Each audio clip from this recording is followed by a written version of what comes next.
take all these down, and then we decided to put them up and show them at Speaker's Corner in 2016.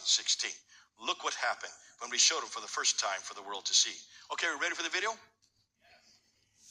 There is only one Quran, right? And that every Quran in the world is the same. That's what you've been told. You have been told a lie. Okay, so there are two Qurans today, right? Two. More than two Qurans. More than two? Three Qurans? More than three Qurans. More than three? Four Qurans? There are approximately 26 of the Qurans. 26 different Qurans.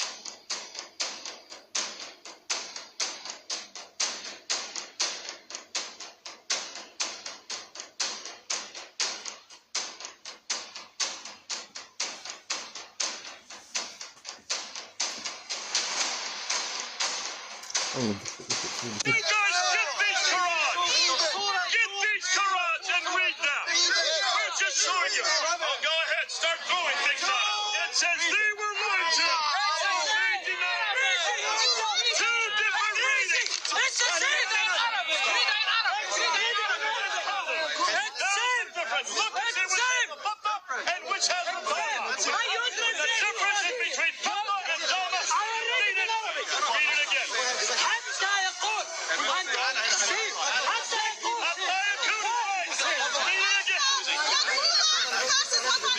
The prophets fought, but by the time you get they were killed. That is a huge Your faces! Muslim people! Your face, come here! Come! You better go. They're going to make it more and more difficult for you. Just to review, you notice what happened when we showed them up. They tried to grab, as we were trying to show the difference, they tried to grab the papers from us. Fortunately, we had them cellophane, so they can't tear them. But notice the man that was standing there at the bottom right. This man right here. That's Muhammad Hijab. Muhammad Hijab is the most popular man on the internet right now. He has a following of 500,000. He was there in the crowd, and he was there filming us, and he realized this is a problem. He quickly stepped out the back, and he started calling all the Muslims to him. What was he saying? Don't look at what they're showing you. Do not listen to what they're saying. Now, that was in 2016. 4 years later, he had a problem because he was going to explain it to them. He couldn't.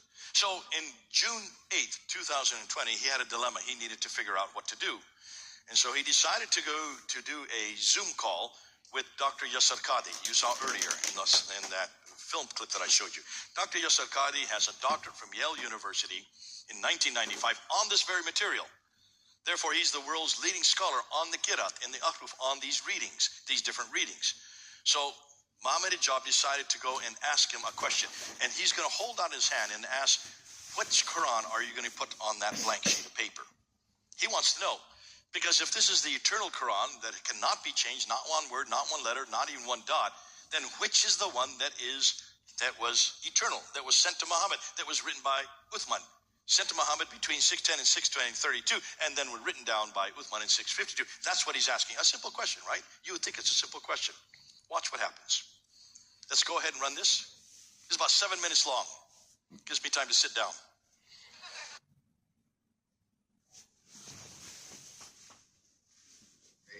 And what is your position in relation to preservation of Quran? Is, for example, Hafs an Asim, the way Hafs an Asim, do you see it as preserved, munazzal from Allah subhanahu wa ta'ala?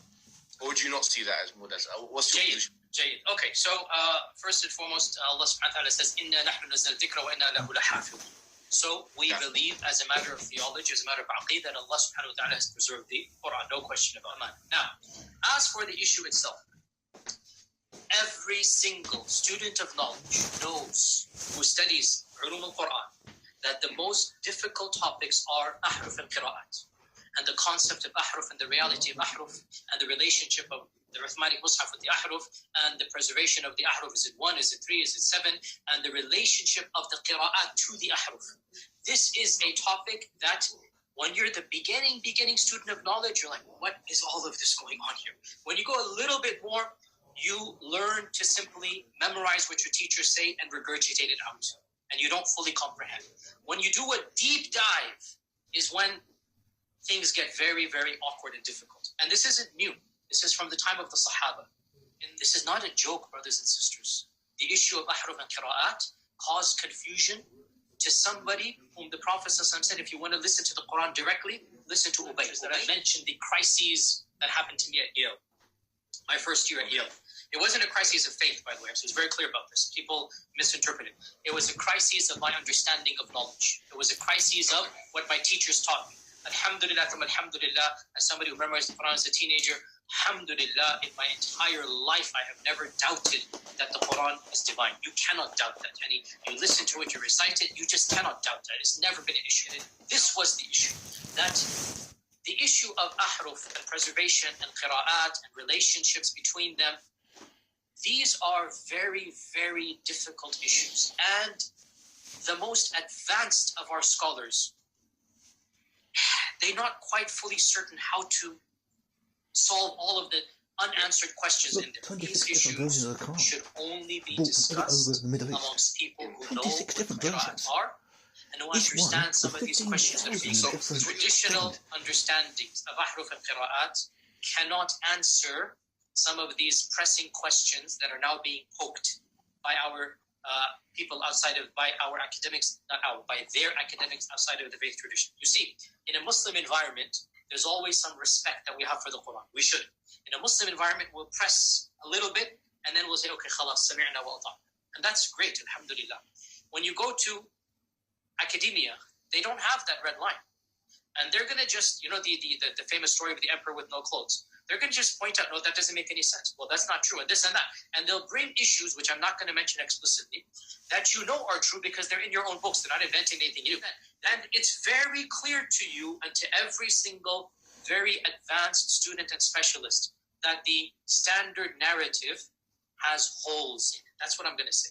The standard narrative does not answer some very pressing questions. These are now well known within the Western Academy, that they're bringing forth issues. Their level of now knowledge is leaps and bounds above what it used to be, 100 years ago. And by and large, our ulama in the Eastern world are not aware, by and large, of what's going on in the Western side of things.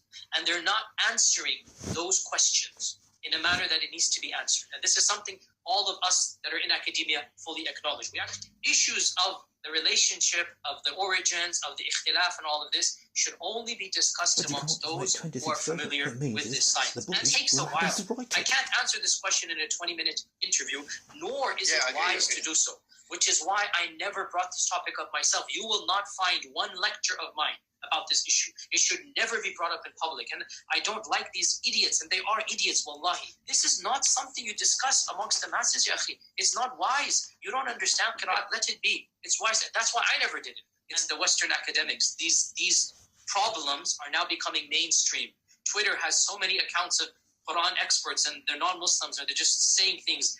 Let me ask you one question to try and make this as specific as possible. I think. I mean, I'm not Muslim. If I were to give you a blank mushaf, I'm no expert in religion. And, in the Bible. Tell you to write what is munazzal verbatim from Allah It is about as worthless into as that you. mushaf It is with no meaningless as human your book. interference. Yeah, Would you write something which corresponds? It's not an easy answer. It's not an easy yes or no. It is enough for the Muslim to believe that I the think Quran it should is be the an I mean, easy it's yes a or no. fake, isn't it? Yes, It's as I have fancy to. as this book. Okay, very And it well. don't mean So, nothing. yeah, Muhammad, And after meaningless. we get off this phone call, me and you, let's have a number of discussions. No problem.